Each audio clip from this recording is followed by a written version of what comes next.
Alcohol has an impact on our bodies, as we all know.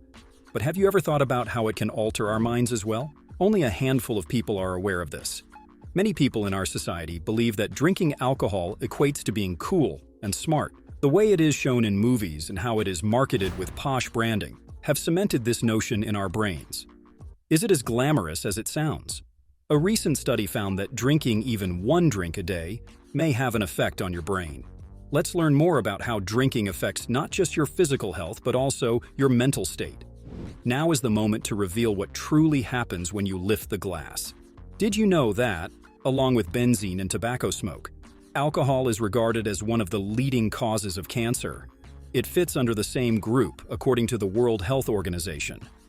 When you drink, alcohol readily penetrates all of your cells and tissues, seriously harming them. The important thing to understand is that when you drink alcohol, you are essentially taking poison. And guess what? This poison changes into something far more nasty inside your body. This particular poison, acetaldehyde, gives you the feeling of being drunk, or at the very least, a little unsteady. Who knew that poisoning truly causes chaos in your brain circuits, which is why you get intoxicated? When we look at how alcohol works within our bodies, it travels through the stomach before reaching the liver. The liver works hard to convert ethanol to acetate and acetaldehyde. Interestingly, some of these acetates and acetaldehydes travel with and enter the brain. Alcohol, being water and fat-friendly, is like a secret agent that readily gets past the brain's defenses, unlike many other things.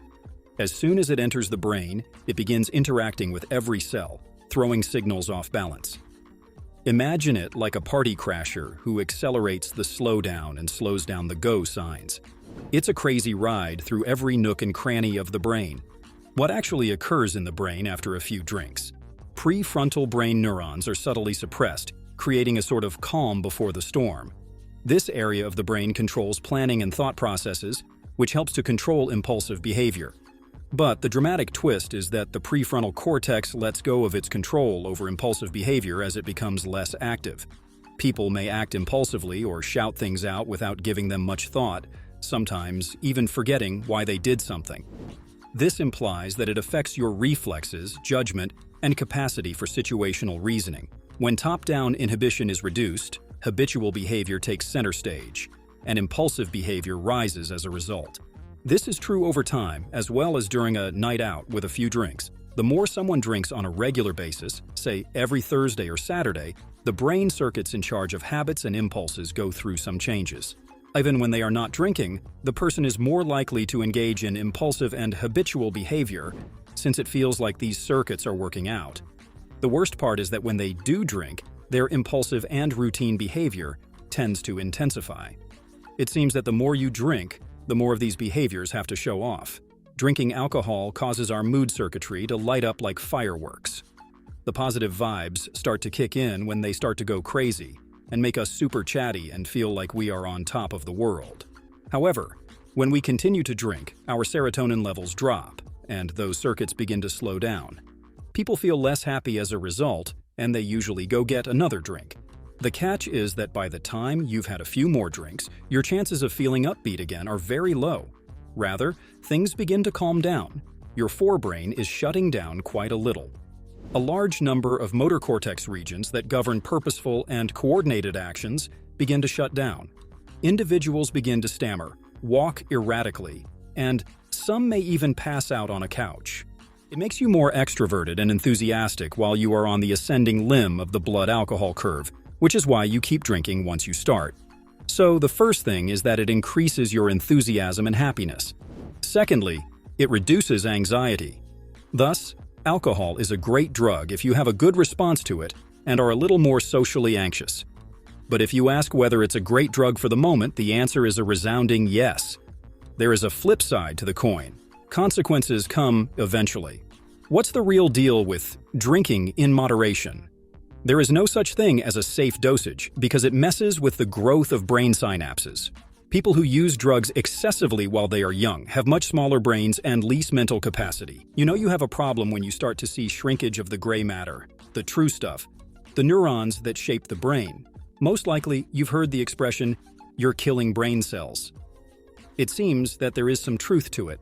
A recent study addressed the topic of whether alcohol consumption, even at low to moderate levels, can lead to degeneration of the brain. Even for those who just drink 1 or 2 drinks a day, there is evidence of thinning in the neocortex, or a loss of neurons in this important part of the brain. Drinking excessively damages the neocortex and other parts of the brain. It's like a brain cell massacre. Distorting neural transmission alters the long-term structure and function of the brain. Each time you indulge in a binge, you are manipulating the brain's code and may even alter it irreversibly. Although the brain can heal itself based on a property known as plasticity, the more damage you cause to it during binge drinking, the more difficult it will be to recover from those disturbances. Even if it is not a nightly ritual, your brain is going to suffer if you consume alcohol on a regular basis. Neural circuit alterations, changes in neurochemistry, and adjustments to the brain-to-body stress system are all well known. Imagine it as a 3-way indicator. The first arrow points to higher levels of stress when abstaining from alcohol. The second signals a decrease in happiness and well-being when sober. The third highlights a rewiring of neural circuits that leads to cravings for more drinks, all in an attempt to return to pre-alcohol stress and mood levels. This is where the shrewd side of alcohol comes out. It's a rather aggressive medication, infiltrating the brain and adjusting every neurotransmitter you would really like to see altered. It filtrates your system, bit by bit, until it gains control. It is common for people who had no intention of drinking but ended up doing so all of a sudden.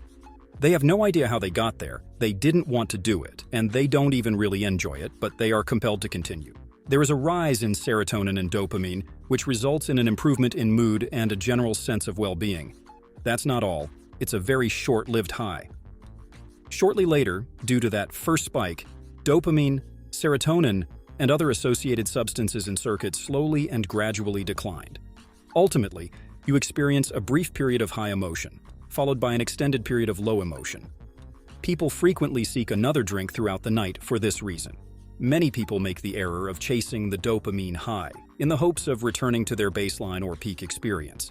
But not only does it fall short of the peak, their baseline continues to decline.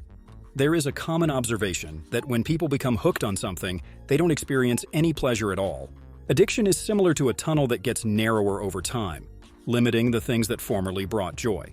It is difficult for someone who is addicted to one particular behavior to get their dopamine fix from anything else. The richness of their lives is thereby diminished when interests in relationships, physical fitness, and general well-being begin to wane. Even the once rewarding activity eventually stops producing dopamine, sending the person into deep sadness and, in some circumstances, leading to catastrophic consequences like suicide. Alcohol is one of the most harmful substances since its dependence has a negative impact on many organ systems and bodily organs. In the worst cases, alcohol consumption can result in serious conditions like delirium or dementia associated with alcohol use, which can cause extremely serious sickness or even death. It affects every area of the body, not just the brain. It causes irreversible changes to the way proteins operate in all of the body's cells, which contribute to bad situations and increase feelings of depression and anxiety. You may have heard that resveratrol in red wine is good for you. If so, drinking the recommended amount of wine for health advantages might be counterproductive. It's evident that consuming no alcohol is probably healthier than consuming some. Do your beliefs about alcohol relate to what we've talked about? Comment below. If you found this information useful, please hit the like button. Make sure to subscribe to our channel if you would like to see more insights like this.